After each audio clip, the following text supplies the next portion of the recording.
cuties! It's time to play my TBR game for September. And if you know already, we're doing Create-a-thon in September. So I am hoping to pull a lot of audiobooks because September and Create-a-thon is all about crafts. So I'm gonna need things to listen to while we crafting, okay? So if you are new here, this is my game, the Jars of Chaos. And it is a game where I spin a wheel 8 times and those little slices will tell me what jars to pick from on my shelves, and inside those jars are books and sometimes challenges, and sometimes I don't have to read a book. I would also like to pull a few of those today because every single jar has one, but will I get it? I don't know. So without further ado, let us spin number 1. Spin number 1. The TBR bag. Spin number 1 was my TBR bag. They're not treats. They're not treats. Let's see. I'm pulling this one. Okay. Just Another Love Song by Carrie Winfrey. I really enjoy Carrie Winfrey's writing. Now, granted, for some reason, I'm not super into books that involve, like, music. I think it's just because the music's not actually there, you know, I don't know. It's not my favorite thing. Yeah. Here's what this one's about, though. Once upon a time, Sandy McIntosh thought she would have her happily ever after with her high school sweetheart, Hank Tillman. Sandy wanted to be an artist. Hank was the only boy in town who seemed destined for bigger things, and they both had dreams to escape town together. But when Sandy's plans fell through, she stayed in their small town in Ohio, while Hank went off to Boston to follow his dreams to be a musician, with the promise to stay together. Only that plan fell through too. 15 years later, Sandy runs a successful greenhouse while helping her parents with their bed and breakfast. Everything is perfect until Hank rolls back into town, now a famous alt-country singer with a son in tow. She's happy with the life she's built by herself, but seeing Hank makes her think about what might have been.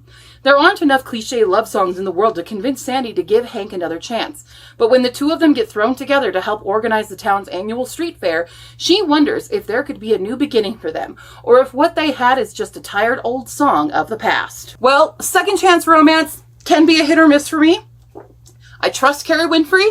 I enjoyed everything else that I've read from her so far, and I've read, like, I think 3 of her books. So okay, this does have 3 blurbs on it for anybody else. There is also a Beth O'Leary on here, Colleen Oakley, trying to avoid a land shark, Virginia Cantra, and Louise Miller. Hey, that's enough. I have a land shark here with me this time round. Ow! Hey! Spin number 2. Whoa. A whip!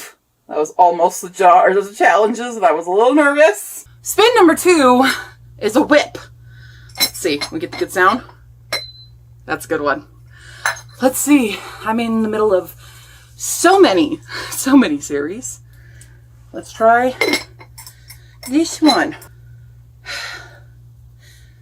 Wait, I'm not in the middle of this. I'm not in the middle of this one. That doesn't work. That's one I haven't started yet. That's not what goes in the whip. Try again. That was Love and Gelato. I have not read a single Love and Gelato book. We've unhauled that. That was Bloodleaf by Krista Smith. Already unhauled that baby. Can I tell you a single thing that happened in the first book? No. Let's see. We've already finished that and unhauled the rest. That was Cemetery of Forgotten Books by Carlos Ruiz Zafón. I read 3 of them and decided to stop. Give me something. Already finished it. Villains by V.E. Schwab. I have finished them. This is going to be another indie ebook then. This is The Wishing World by Todd Fahnestock, which there's only 2 books, so I need to read Lore Master, which is the second one. It's a middle grade series. Here's the cover. Yeah, it's a cute little middle grade series that I started last year. It's only a duology, so that's only 1 book. Woohoo! Spin number 3.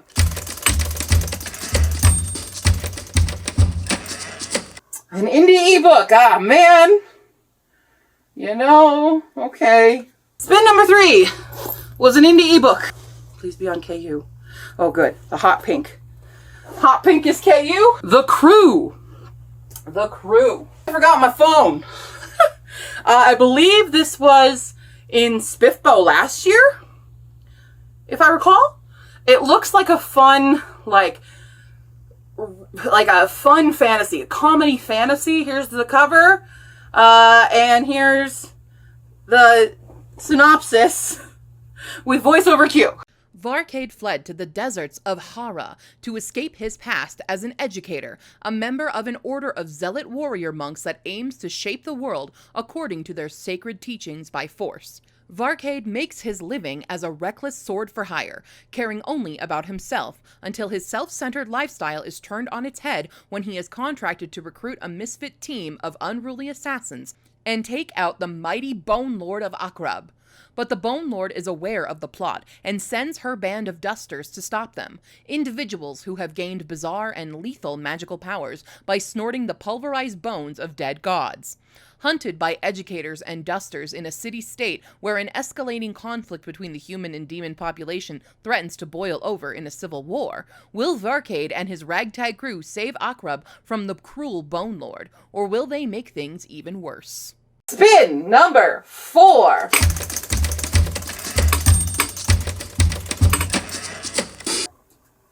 A bomb book.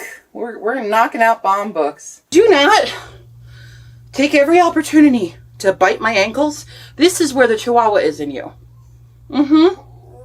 Oh, so innocent and sweet. Land shark. Bomb book. It is. Already read it. In the Woods. It was okay. That was an okay book. Goddess in the Machine. Haven't read it yet. This is an Owl Crate book that I got many moons ago. So it is signed. It doesn't have much to it. This is why I kind of quit Owl Crate, because they weren't doing much to kind of justify the cost. Because I really didn't care for a lot of the little trinkets and things. It just felt too much clutter. And there wasn't anything super special. Occasionally a sprayed edge. But it wasn't big. So, here we go. When Andra wakes up, she's drowning. Not only that, but she's in a hot, dirty cave. It's the year 3102, and everyone keeps calling her goddess. When Andra went into a cryonic sleep for a trip across the galaxy, she expected to wake up in 100 years, not 1,000. Worst of all, the rest of the colonists, including her family and friends, are dead. They died centuries ago, and for some reason, their descendants think Andra's a deity. She knows she's nothing special, but she'll play along if it means she can figure out why she was left in stasis and how to get back to Earth. Zaid, the exiled bastard prince of Aranstead, has other plans. 4 years ago, the sleeping goddess's glass coffin disappeared from the palace, and Zaid devoted himself to finding it. Now he's hoping the goddess will be the key to taking his rightful place on the throne. If he can get her to play her part, that is. Because if his people realize she doesn't actually have the power to save their dying planet, they'll kill her. With a vicious monarch on the throne and a city tearing apart at the seams, Zaid and Andra might never be able to unlock the mystery of her fate, let alone find a way to unseat the king, especially since Zaid hasn't exactly been forthcoming with Andra. And 1,000 years from home, is there any way of knowing that Earth is better than the planet she was woken to? You're just going to chew on the tripod? I mean, if it keeps you from biting my ankles. Spin number 5.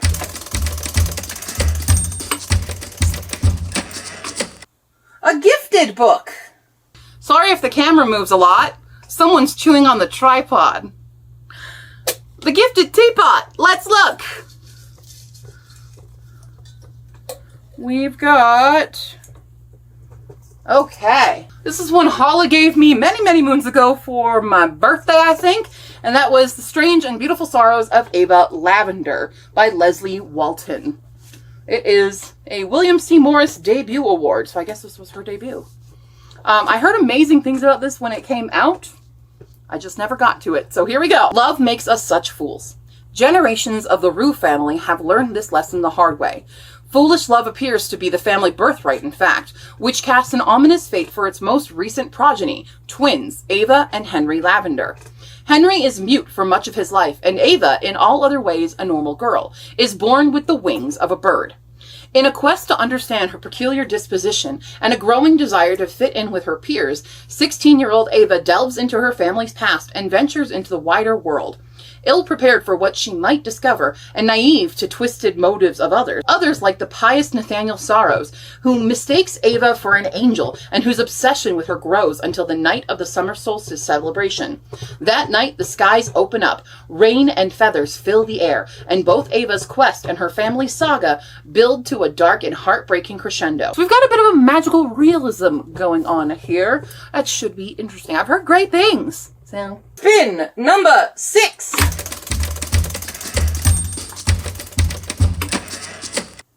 Oh, a physical indie. Oh no.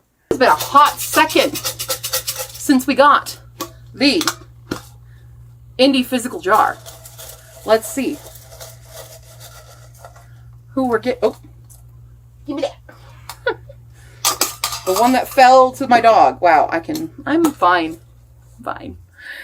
Oh, ooh, yay! It's a Kendra Merritt! After the Darkness, this is a novella for Mark of the Least series, which is like my favorite thing that she writes. They are retellings of fairy tales with disabled heroines, and they're just fantastic and amazing. Here's what this one is about. It has been 10 months since the darkness lifted and the eclipse that toppled civilization ended. The mighty Vamir Empire that once stretched from coast to coast now lies in ruins. Aurelia's family is all she has left. They surround her with love. They fight to protect her, but they do not understand her. No one does. No one but another magi would. And as far as she knows, she might be the last of those. Magic was the downfall of the Empire, but magic is all Aurelia has to offer in this new world. A magic that her family fears and misunderstands.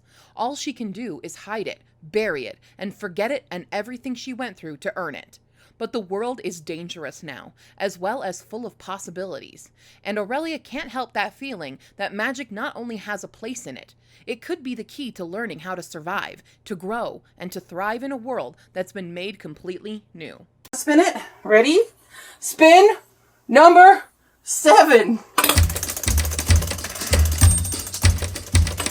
Don't rig it. The TBR bag again. I had an incident here. Didn't realize the camera stopped filming. But, so we got After the Dark. We missed the second one that I picked for TBR bag. So the TBR bag chose, you can have it right here, I proof, chose The Bells of Paradise by Susanna Rowantree. This is another indie book. It's short, and I don't know what retelling this is, but it's also a fairy tale retelling. Here is what this one's about. Never eat the fairy fruit. John the blacksmith loves 2 things above anything else: his peaceful life in Middleton Dale and the tailor's free-spirited daughter, Janet. Wandering into Fairy in search of an adventure is the last thing he'd ever do. But when Janet does just that, she's captured by a powerful witch. Now it's up to John to save her, if the treacherous queen of Fairy doesn't trap him first. Still have no idea what the fairy tale is, but there we go. Final spin!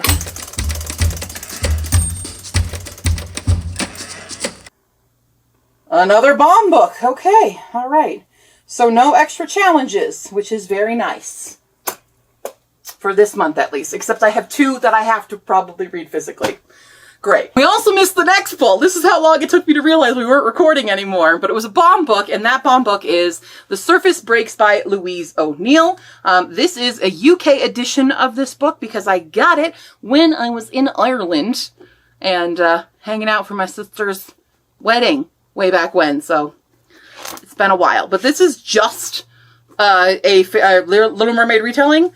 Here's the small synopsis that it is. Deep beneath the cold, stormy sea, Gaia is a mermaid who dreams of freedom from her controlling father. On her first swim to the surface, she is drawn towards a human boy. Gaia longs to join his carefree world, but how much will she have to sacrifice?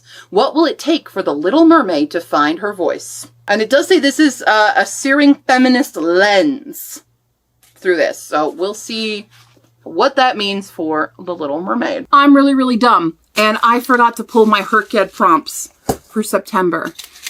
Here are what I'm going to try to focus on in September for Herked. We've got the classic and its adaptation, which I've already picked out, which is nice, and this one. Oh, the authortuber books. Okay, we're going to try to get all the authortuber books done in September. Cool. I already know I'm probably reading Lady Macbeth and Macbeth for my classic and its adaptation. I've only done one authortuber book so far, and that's Tycho's book, because Tycho is an authortuber. So I need to pick more. I'll probably do Maggie. Probably Maggie. Maybe Ginny. I don't know. I need to pick some.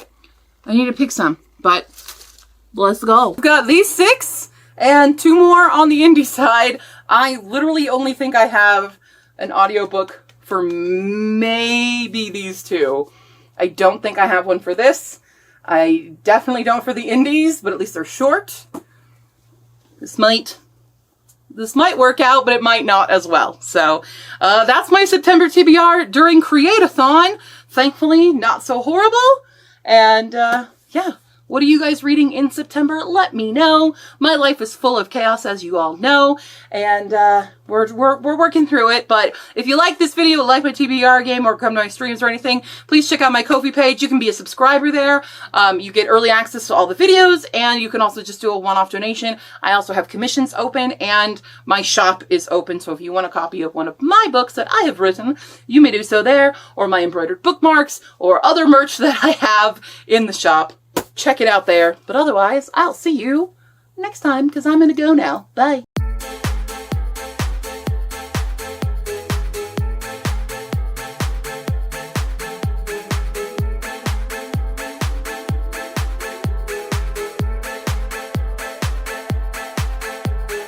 We're time. Wow. Paul wants to watch out the window, so we have moved the marshmallow to suit his needs. Let us spin the wheel for spin. Wow, I can't talk at all.